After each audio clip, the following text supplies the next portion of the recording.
السلام علیکم. آپ دیکھ رہے ہیں گونج, اور دو بلڈنگز ہیں بالکل ساتھ ساتھ ہیں. ایک سپریم کورٹ ہے اور ایک نیشنل اسمبلی کی پارلیمنٹ ہے. آج دونوں ہی ایک دوسرے کے ساتھ گتھم گتھا ہو گئے ہیں. 9 ممبر بینچ آج بنا جس میں جسٹس قاضی فائزی صاحب بھی موجود تھے اور جسٹس طارق مسعود بھی موجود تھے. بڑا حیران کن لمحہ تھا جب چیف جسٹس کی سربراہی میں 9 ممبر بینچ بیٹھا تو سب سے پہلے جسٹس قاضی فائزی صاحب نے اٹارنی جنرل کو کہا کہ وہ آئیں اور وہ ان سے کوئی مکالمہ کرنا چاہتے ہیں.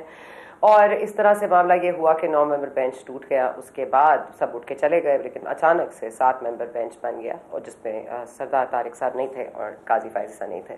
اب ظاہر ہے کہ battle lines are clearly drawn. میں اس پہ زیادہ کہوں گی نہیں, کیونکہ ایک طرف ملٹری انسٹالیشنز کے اوپر حملے کے کیسز ہیں جو کہ ملٹری کورٹس میں ٹرائل ہونے ہیں, اور اس کے خلاف یہ مقدمہ ہے. اس میں جسٹس قاضی فائزی صاحب ایک واضح موقف لے چکے ہیں پاسٹ میں. شاید ان کو اس میں اب انکلوڈ کرنا بڑا حیران کن نہیں تھا, because obviously they needed all the numbers that they could get جو اس طرح کا فیصلہ لا سکے, اور تھا بھی ضروری کہ یہ ہونا چاہیے تھا.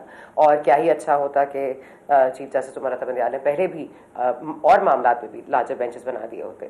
اور یہ ابہام جو ہے کہ 7 4 3 2 یہ معاملات نہ ہوتے اگر یہ فل کورٹ ہوتا. فل کورٹ بنانے کے لیے اس وقت کچھ ججز صاحبان شہر میں نہیں ہیں اور ملک میں بھی نہیں ہیں, لیکن جو 9 ممبر بینچ ہے وہ آج ٹوٹ گیا. لیکن 7 ممبر بینچ نے سماعت بھی کی. بڑے ڈسٹربنگ قسم کی باتیں ہو رہی ہیں. کھوسا صاحب بھی ایک طرح سے صحیح نظر آتے ہیں. آپ کی جسٹس عائشہ نے بھی معلوم کیا کہ یہ کیا ہے معاملہ, اور یہ کیا کہتا ہے ملٹری ایکٹ, اور یہ کون سا آئین یہ کہتا ہے کہ آپ کسی کو بھی پکڑ دھکڑ کر لیں. کون سے کورٹس میں یہ ٹرائل ہو رہے ہیں. پوری فہرست مانگی گئی ہے. اب کل 9:30 بجے اس کی سماعت ہے, اور پوری فہرست کے ساتھ اٹارنی جنرل کو پیش ہونا ہے. کون سے کورٹس میں ٹرائی کیا گیا, کون سے قانون کے تحت پکڑا گیا, یہ سوال بڑا اہم ہے. لیکن کیا اس کا جو اس وقت ہے وہ کتنا ضروری ہے, اس پر بھی بات کریں گے. ظاہر ہے اپنے جو سپریم کورٹ کے معاملات ہیں وہ بھی ذرا نظر آ رہے تھے کہ کچھ پرابلمٹک ہیں, لیکن اب یہ کھل کے سامنے آ کے متی اللہ جان صاحب جو کورٹ رپورٹنگ بہت ہی اعلیٰ کرتے ہیں وہ بھی ہمارے ساتھ موجود ہیں. ساتھ ساتھ عرفان قادر صاحب نے بھی ہمیں جوائن کیا, معاون خصوصی ہیں. قادر صاحب, آئی چوز ٹو ناٹ سے ٹو مچ ٹوڈے. میں چاہوں گی کہ آپ یہ بتا دیجئے, کیونکہ میں آپ کو سن رہی تھی آج دوپہر میں, آپ کا تجزیہ تھا کہ یہ جسٹس منصور علی شاہ صاحب کو بھی علیحدہ ہو جانا چاہیے. آج انہوں نے اپنی رشتہ داری کی نسبت سے بھی بات کی, اور انہوں نے کہا کہ اگر کسی کو اعتراض ہے تو وہ اپنے آپ کو ریکیوز کر لیتے ہیں. آپ کیوں سمجھتے ہیں کہ اس پہ جسٹس منصور علی شاہ صاحب بھی نہ رہیں؟ ٹھیک ہے, جسٹس قاضی فائزی کا ایک موقف ہے کہ میں نہیں مانتا یہ کانسٹیٹیوشن آف بینچز کو, اور میں سماعت سے نہیں اعتراض کر رہا, میں اس کیس کو سننے سے اعتراض نہیں کر رہا, لیکن میں اس کی کانسٹیٹیوشن پر اعتراض اٹھا رہا ہوں. پھر سردار طارق صاحب نے بھی ان کی سائڈ لی. یہ معاملات کیا بنیں گے اگر, جیسے آپ کو پتہ ہے کہ ہم خیال بینچز ہوتے ہیں, اس میں کسی نہ کسی کو تو نہ اتفاق کرے تو بہتر نہیں ہوگا اس ملک کے لیے. اس میں 2 چیزیں ہیں. ایک تو چیف جسٹس نے ایک بینچ کانسٹیٹیوٹ کر دیا ہے, اور وہ حقیقت میں انہوں نے کانسٹیٹیوٹ کر دیا ہے. لیکن یہ جو ایکٹ ہے چیف جسٹس کا بینچ کانسٹیٹیوٹ کرنے کا, یہ ایک ڈیفیکٹو ایکٹ ہے, یہ ڈیجورے ایکٹ نہیں ہے. ڈیجورے کا مطلب یہ ہوتا ہے کہ اٹ از ان لا, اور ڈیفیکٹو مینز ان فیکٹ. تو ان فیکٹ انہوں نے کانسٹیٹیوٹ کر دیا بینچ, لیکن وہ چونکہ قانون کے مطابق نہیں ہے اس لیے ڈیجورے نہیں ہے. اور قاضی فائز شاہ صاحب جو اٹھ کے چلے گئے ہیں, یہ اٹھ کے تو نہیں گیا, انہوں نے کہا کہ یہ بینچ انلیگلی کانسٹیٹیوٹ ہوا ہے. انہوں نے لا اسٹیٹ کیا ہے, اور وہ جس بینچ کی بات کر رہے ہیں وہ کہہ رہے ہیں کہ نیا جو قانون آیا اس کے تحت 3 ججز بینچ کانسٹیٹیوٹ کریں گے. لہٰذا وہ جب 3 ججز چیف جسٹس اور 2 سینئر ججز جب بینچ کانسٹیٹیوٹ کریں گے تو وہ ڈیجورے بینچ ہوگا. اور یہ جو ڈیفیکٹو بینچ ہے, چونکہ یہ ڈیجورے نہیں ہے, یہ جو بھی فیصلہ کرے گا وہ فیصلہ جو ہے وہ اس کی فاؤنڈیشنز جو ہے وہ انلیگل ہوگی. اور کوئی بھی سپر اسٹرکچر اگر آپ انلیگل فاؤنڈیشنز پہ کھڑا کرتے ہیں تو وہ سپر اسٹرکچر جو ہے وہ بھی دھڑام سے گر جائے گا, اس کی کوئی حیثیت نہیں ہے قانون میں. نہیں سر, اگر یہ جو رے نہیں ہے جس طرح سے آپ نے کہا, تو یہ ذرا میرے لیے میری سمجھ ناقص عقل میں ذرا یہ بتا دیجیے گا کہ اس کا مطلب کیا ہوا کہ اب جو 6 ممبر بینچ نے ان کو سیٹ اسائڈ کر دیا تھا, جو جسٹس قاضی فائز صاحب کا پریکٹس آف پروسیجرز کے اوپر انہوں نے جو ظاہر فیصلہ دیا تھا اس کو سیٹ اسائڈ کر دیا گیا. رجسٹرار نے کہا اس کو سیٹ اسائڈ کر دیں. 6 ممبر بینچ بنا, اچانک سے 10 منٹ میں سماعت بھی ہو گئی. تو وہ ایز از وہ قانون اس وقت اسٹینڈ ہی نہیں کرتا. وہ ایکٹ ابھی تک اسٹے میں ہے. آج چیف جسٹس صاحب فرما رہے تھے کہ اسٹے بھی ہٹا سکتے ہیں اس میں سے. تو یہ اس کے کتنی توقعات ہیں؟ یہ بڑی خوش آئند بات نہیں ہوگی؟ سوال ہے کہ وہ ایکٹ جو آپ کہہ رہی ہیں اس کو تو انہوں نے اس وقت سسپینڈ کر دیا تھا جب وہ بنا ہی نہیں تھا. تو لہٰذا قانون میں سپریم کورٹ کو یہ اختیار ہے کہ ایکٹ بننے سے پہلے اس کو سسپینڈ کر دیں. اور پھر دوسری بات یہ ہوگی کہ چونکہ اب وہ ایکٹ بن گیا ہے تو جو ایکٹ بنا ہوا ہے کیا اس کو سسپینڈ کیا جا سکتا ہے؟ ایسی کوئی پاور سپریم کورٹ کو دی ہے آئین میں یا کسی قانون میں؟ تو اسی چیز کو قاضی فائز عیسیٰ صاحب نے چیف جسٹس ڈیزگنیٹ نے اسٹیٹ کیا اور ان کے مطابق قانون میں یہ نہیں کیا جا سکتا کہ آپ معطل کر دیں ایک ایسے قانون کو جو کہ بنا ہی نہیں ہے, اور جب بن گیا تو پھر بھی آپ معطل نہیں کر سکتے. اور اس جو رائج الوقت قانون ہے اس کے اگینسٹ انہوں نے یہ بینچ بنایا ہے. تو ایگزیکٹلی یہ بات جو تھی چیف جسٹس ڈیزگنیٹ نے کی ہے, اور میں سمجھتا ہوں کہ چیف جسٹس ڈیزگنیٹ ٹھیک کہتے ہیں, اور جو آؤٹ گوئنگ چیف جسٹس ہیں جو 2-3 ماہ کے بعد چلے جائیں گے ان کی بات جو ہے ان کا بینچ کانسٹیٹیوٹ کرنا خلاف قانون ہے. اور تمام وہ ججز جو کانسٹیٹیوشن کو فالو کرتے ہیں ان پہ لازم ہے کہ وہ اس طرح کے بینچ کو بینچ نہ سمجھیں کیونکہ یہ قانون کے تقاضے پورے نہیں کرتا. سر یہ تو عدالتی بائیکاٹ کی بات کر رہے ہیں آپ, تو سب سے پہلے آپ نہ بھیجیں اپنے اٹارنی جنرل کو, آپ نہ کوئی اسٹینڈنگ لیں اس میں, پھر کرنے دیں معاملات. کل انہوں نے فہرست طلب کیا تو آپ نہیں دیں گے فہرست, کیا کریں گے؟ عدالتی بینچز کو نہیں مانیں گے تو عدالتی فیصلوں کو نہیں مانیں گے, عدالتی احکامات کو نہیں مانیں گے. مطلب کب تک یہ چلے گا ٹسل سر؟ کہیں نہ کہیں تو ویل ہیو ٹو گیو ان. اب 3 ماہ کے بعد اگر کوئی تقرری ہوگی تو وہ تب ہوگی, اب تو 3 مہینے کیا کریں, انتظار میں بیٹھے. پلیز بائیکاٹ کی کسی نے بات نہیں کی, لا اسٹیٹ کیا ہے. اگر یہ مجھے آپ کہہ رہی ہیں بائیکاٹ, تو پھر تو چیف جسٹس ڈیزگنیٹ بھی آپ کا مطلب بائیکاٹ کر. پھر کیا کریں؟ پھر سارے بینچز فارغ ہو گئے نا سر. پھر کون سا بینچ فارغ ہوگا؟ تو پھر سارے ہی غیر انکانسٹیٹیوشنل ہو جائیں گے, سارے ہی غیر غلط ہو جائیں گے, تو پھر کون کرے گا؟ یہ فارغ ہوں گے سارے بینچ. تو پھر کیا ہوگا؟ پروسیڈنگ نہیں ہوگی, اس میں انصاف کا تقاضا نہیں ہوگا. چیف جسٹس جو ہے مس کنڈکٹ کر رہے ہیں, یہ بار بار اس طرح کے وائلیٹ کر کے یہ جو بینچز بنا رہے ہیں لاپ سائیڈڈ. اس پہ تو آڈیوز بھی آ چکی ہیں جس سے کہ یہ یعنی ملتا ہے, ایک امپریشن ملتا ہے کہ یہ بینچز جو ہیں یہ بنائے جا رہے ہیں لاپ سائیڈڈ طریقے سے. تو یہ اٹس آل انلیگل. ایک minute, let me just get Matiullah Jan صاحب پوائنٹ آف ویو آلسو. متی اللہ جان صاحب ایز این آبزرور آپ کیا سمجھتے ہیں؟ کیونکہ ظاہر ہے ہمیں قانون اور آئین کی ظاہر عوام کو اتنی سمجھ بوجھ تو نہیں ہوتی, ہمیں بھی 3-4 چیزیں پڑھنی پڑتی ہیں بولنے سے پہلے. تو یہ آپ کے لیے تو ظاہر ہے آپ کو تو ظاہر ہے سب کچھ پتا ہوتا ہے. ذرا یہ فرما دیجیے کہ عام عوام کے لیے اس وقت یہ کیا ہے؟ انکانسٹیٹیوشنل ہے, ان لافل ہے یہ بینچز, تو پھر کیا کریں؟ پروسیڈنگز نہیں ہوں گی, اور یہ بڑا امپورٹنٹ کیس ہے جو ملٹری ایکٹ کے حوالے سے ٹرائی کرنا ہے لوگوں کو. تو اس حوالے سے آپ کیا کہیں گے؟ کیونکہ لطیف کھوسا صاحب ایک طرح سے تو صحیح کہہ رہے ہیں. سلام مچا صاحب, بہت شکریہ مجھے بلانے کے لیے. اور پہلی بات تو یہ ہے کہ عرفان قادر صاحب سابق اٹارنی جنرل ہیں, اور میں سمجھتا ہوں کہ جتنا قانون اور آئین کو وہ سمجھتے ہیں اتنا ہم لوگ تو انہی کے دلائل سن کے آج ہم اس قابل ہوئے ہیں کہ کم از کم لوگوں کو کچھ بتا سکیں کہ کیا اصل میں صورتحال ہے. دوسری بات یہ ہے کہ عرفان قادر صاحب جو بات کر رہے ہیں وہ اتنی غلط بھی نہیں ہے. جسٹس قاضی فائز عیسیٰ بھی جو بات کر رہے ہیں وہ بھی درست ہے, سردار طارق مسعود نے بھی درست بات کی. صرف مسئلہ وہاں پہ خراب ہوتا ہے کہ جب آپ 9 ججوں میں سے 2 ججوں کی بات کو درست مان لیتے ہیں اور پھر اس کے بعد اس کا کوئی حل نہیں نکلتا. ابھی عرفان قادر صاحب نے کہا کہ چیف جسٹس مس کنڈکٹ کر رہے ہیں پارلیمنٹ کے قانون کے ہوتے ہوئے. انہوں نے اس قانون کو جس طرح معطل کیا گیا ہے, تو یہ سب چیف جسٹس مس کنڈکٹ نہیں کر رہے, پھر 8 کے 8 ججز مس کنڈکٹ کر رہے ہیں جنہوں نے پارلیمنٹ کے اس قانون کو معطل کیا ہے. تو اس کے اوپر بھی پھر حکومت کو یا عرفان قادر صاحب کو بڑا ٹھوس پوزیشن لینی پڑے گی اور لینی چاہیے. اب اگر وہ 8 کے 8 ججز کے اوپر مس کنڈکٹ کا الزام لگا رہے ہیں تو پھر ان 8 کے 8 ججز کے اوپر حکومت کا یہ فرض بنتا ہے کہ وہ ایک ریفرنس دائر کریں اور صدارتی ریفرنس دائر کریں. اچھا, جب تک یہ ریمیڈی ہو نہیں جاتی, جب تک یہ ریفرنس دائر ہو نہیں جاتا, تو اس وقت تک کس کا حکم مانا جائے گا؟ یہاں پہ تھوڑا سا میں اختلاف کروں گا. میں سمجھتا ہوں کہ جب تک حکومت اپنا آئینی اختیار استعمال نہیں کرتی, مس کنڈکٹ کے ریفرنسز دائر نہیں کرتی, اس وقت تک تو آپ کو چیف جسٹس عمر عطا بندیال کے جو فیصلے ہیں ان کو خاموشی سے تسلیم کرنا پڑے گا, کیونکہ یہی ایک سسٹم ہے اور اسی طریقے سے آگے چلا جائے گا. اور ان فیصلوں کے خلاف آپ بعد میں اپیل بھی کر سکتے ہیں. آپ یہ ضرور کہہ سکتے ہیں جیسا کہ جسٹس قاضی فائز عیسیٰ نے بھی کہا کہ وہ 8 رکنی بینچ جس نے قانون کو معطل کیا تھا وہ آج تک غیر معینہ مدت کے لیے ملتوی ہو گیا, اس کا جلد فیصلہ کیا جائے. یہ ضرور مطالبہ کرنا چاہیے, ہونا بھی چاہیے. مگر یہ کہنا کہ ہم نے مس کنڈکٹ کا ریفرنس بھی نہیں فائل کرنا اور جلد فیصلے کا بھی نہیں مطالبہ کرنا، اور پھر میرے خیال میں پھر جو فیصلے آ رہے ہیں ان کو تسلیم تو کرنا پڑے گا، کیونکہ یہی سسٹم اسی طرح آگے چل پائے گا۔ یہ آپ نہیں کہہ سکتے کہ ایک جج نے جو بات کی ہے وہ صحیح ہے اور جو 7 ججز بیٹھے ہیں وہ غلط ہے۔ جسٹس فائز عیسیٰ بھی شاید یہ کبھی نہیں چاہیں گے کہ حکومت جو ہے وہ سپریم کورٹ کے جو باقی جو 8 ججز ہیں یا جو آج جو 7 ججز بیٹھے ہیں ان کے فیصلوں کو تسلیم کرنے سے مکمل طور پہ انکار کر دیں، تو کبھی یہ نہیں چاہیں گے، کیونکہ کل انہوں نے بھی چیف جسٹس بننا ہے۔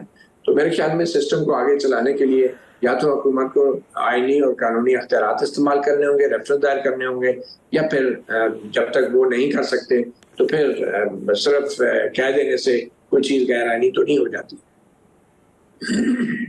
ٹھیک ہے سر، غیر آئینی آپ کے کہنے سے تو نہیں ہو جاتی، آپ کو اس پر ظاہر ہے کہہ رہے ہیں کہ آپ کوئی آپ کریں، اس پہ کیس بنائیں، آپ لے کے جائیں ان کو جوڈیشل کاؤنسل میں یہ کویسچنز ریز کریں، لیکن ظاہر ہے آپ لوگ کوئی ریفرنس فائل بھی کرتے ہیں تو اس کو سنوائی نہیں ملتی، یہ الگ بات ہے۔ لیکن میں عرفان قادر صاحب بہت زیادہ کنفیوزڈ ہوں کہ آپ لوگ چاہتے کیا ہیں، کیونکہ کہا جاتا ہے آپ کی اسپیس کو انکروچ کر لیا گیا ہے اور اب ہمیں ریکلیم کرنی ہے۔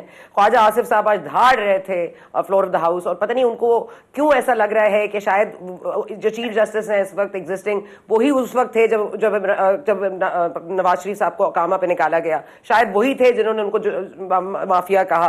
تو میرا کہنے کا مقصد ہے کہ پرسنالٹیز فرق ہے، وقت بھی فرق ہے، انسان بھی فرق ہے، لوگ بھی فرق ہے، چیف جسٹس بھی فرق ہے، تو ایک مطلب سارے الزامات ایک پہ دھر دینا کوئی سینس بنتی ہے اس بات میں؟